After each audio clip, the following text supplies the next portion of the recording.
Okay, so now we're going to jump right down the rabbit hole and do even more induction. So, we're going to do this problem. Prove by induction on m that m cubed is less than or equal to 2 to the m for m is greater than or equal to 10. Okay, so we're going to start off with our proof we use induction on m. And the reason that we write this is in more complex um, inductive proofs, there might be multiple free variables. Like there might not just be an m, there might be, an n, a z, whatever you want.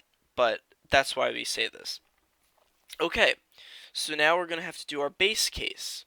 Now, our base case, although it's normally 1, it doesn't have to be. And in this particular case, it's not.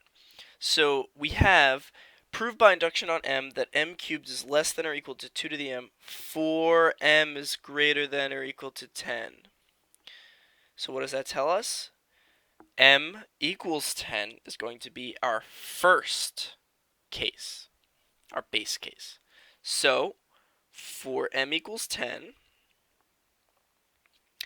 10 cubed is less than, 10 cubed equals 1,000. And 2 to the 10 is equal to 1024. You can check that on your calculator. Thus, m cubed is less than or equal to 2 to the m, because 1000 is less than or equal to 1024. Okay, so we've started off by proving our base case. We have proved the first base case. Okay, now comes our inductive step. So we're going to suppose now, as inductive hypothesis,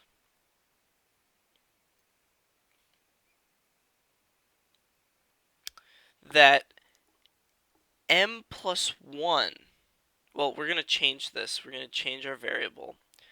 So we're going to say that k cubed is less than or equal to 2 to the k. So we're going to, regardless of the truth of this statement, we're going to say that it is true. Okay. Then k plus 1 cubed, okay, we're going to say, then we're going to factor this out. So what we have done now is we're assuming that this green statement is true. We're assuming it's true. We're making it our inductive hypothesis. And now all we have to do is somehow prove that this green statement implies the truth of the k plus 1 statement. Okay, so k plus 1, I'm going to bring this down here. I'm going to say that k plus 1, so we're going to say then k plus 1 cubed equals k cubed plus 3k squared plus 3k plus 1, which in turn is less than or equal to k cubed plus 3k squared plus 3k squared plus k squared.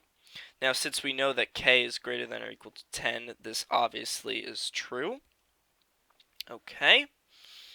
And then we're going to say that this is equivalent to k cubed plus 7k squared.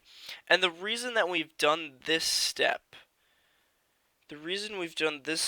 is because now we get it into two terms. So as you can see, the movement from this step to this step, we've transformed our original 4 terms here into 2 terms. And these 2 terms basically allows us to do this. Now this is a nasty little trick, and if you don't see it, it's a tough proof. Okay. So if we know that k equals 10, so this is going to be like a sidebar. So we know k equals 10. So therefore k cubed equals 10 cubed, right? Okay, now this equals 10 times 10 times 10. Okay, is that so I don't know if you could see this, but k squared would equal 10 squared, which equals 10 times 10. Now, obviously, k cubed is greater than k squared, okay? But is k cubed greater than 7k squared when k equals 10? Well, k cubed is greater than, well, k cubed, we said, equals 10 cubed. Okay, which is in fact greater than 7 times 10 times 10, which would be 10 squared times 7, which is obviously less than 10 cubed.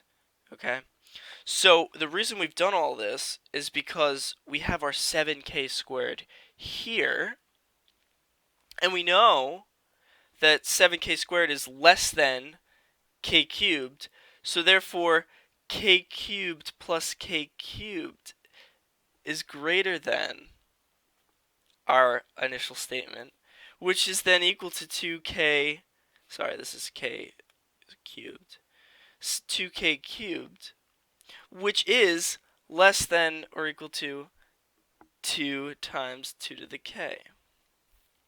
Okay, so how did we go from that step? So the way that we went from that step is we said, okay, 2k cubed is less than or equal to 2k plus 1. Okay, so as you can see, this is a tough line of reasoning. But once you see that this does in fact make sense with that, then this has to be true. And we've shown that k plus 1 cubed is less than or equal to 2 times 2 to the k, which is the same thing as 2 to the k plus 1. So this whole line of arguments has come up with k plus 1 cubed is less than or equal to 2 to the k plus 1. Now, when we said that m equals k plus 1, then this is just m cubed is less than or equal to 2 to the m. And we have shown that if the our inductive hypothesis is true, so I'm going to write the inductive hypothesis, not that it's true, but the inductive hypothesis implies the k plus 1. So we have shown that p of k implies p of k plus 1, right? And we have proved the base case. We have proved p of 10. So therefore, if p of 10 is true, p of 11 must be true. And therefore, p of 12. And so on. So in conclusion, we're going to write hence by induction m cubed is less than or equal to 2 to the m for m is greater than or equal to 10. We can't forget this because let's say that m is equal to 2. 2 times 2 is 4. 4 times 2 is 8. And 8 is not less than or equal to 4. So it has to be m is greater than 10. And this is our conclusion. This is our final wrap up. Okay? So I know it's a little bit confusing in this area over here. So let's quickly look at it again. So we've gotten it, we've changed, we've started here, and then we've factored it out, and now we've said that that is less than or equal to all these with the same term. Okay. And so what that has done is that has allowed us to turn it into a two-term thing, which then using this nasty trick over here, with all this, has turned it into that, k cubed plus k cubed, which is 2k cubed. And by our inductive hypothesis, we have said that k cubed is less than 2 to the k. So therefore, if we just ignored the 2, right? If we covered up the 2, we would just have the equation k cubed is less than or equal to 2 to the k, which we know is true because it is our well, we have assumed it to be true by our inductive hypothesis. So therefore, this has to make sense. And then we proceed